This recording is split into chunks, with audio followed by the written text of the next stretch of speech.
ma waxaad u haysataa inaadan qurux badnayn? qof baa doonaya sidaada oo kale inuu u qurxoonaado. kuwa badanna lixaadkoodii way waayeen haddana way qanacsan yihiin. ma waxaad rabtaa lacag badan? 30% dadka adduunka waa sabool, qaar badanna waxay ku nool yihiin in ka yar $1 maalintii. ma waxaad doonaysay oo aad weysay saaxiibka?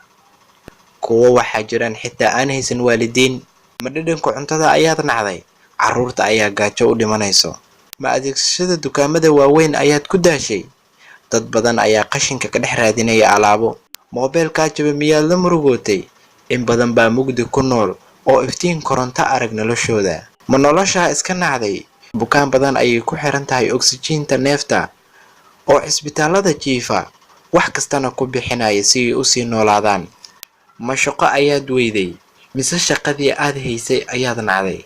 malaayiin ayaa shaqeeya 12 saacadood si ay u helaan hal waqti oo ay wax cunaan. ma dadaal kasta oo aad samayso, darajo kasta oo aad heshay, ayaad haddana deganaan maskaxeed weyday? waxaad ogaataa nimcada alla ku siiyey ayaad ku shukri weyday.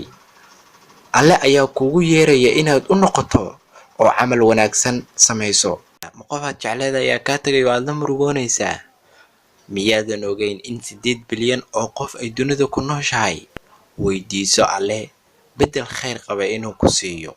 nagu soo biir oo channelka subscribe saar, siina share garay fiidiyowgan. waad ku mahadsan tahay daawashada fiidiyowgan.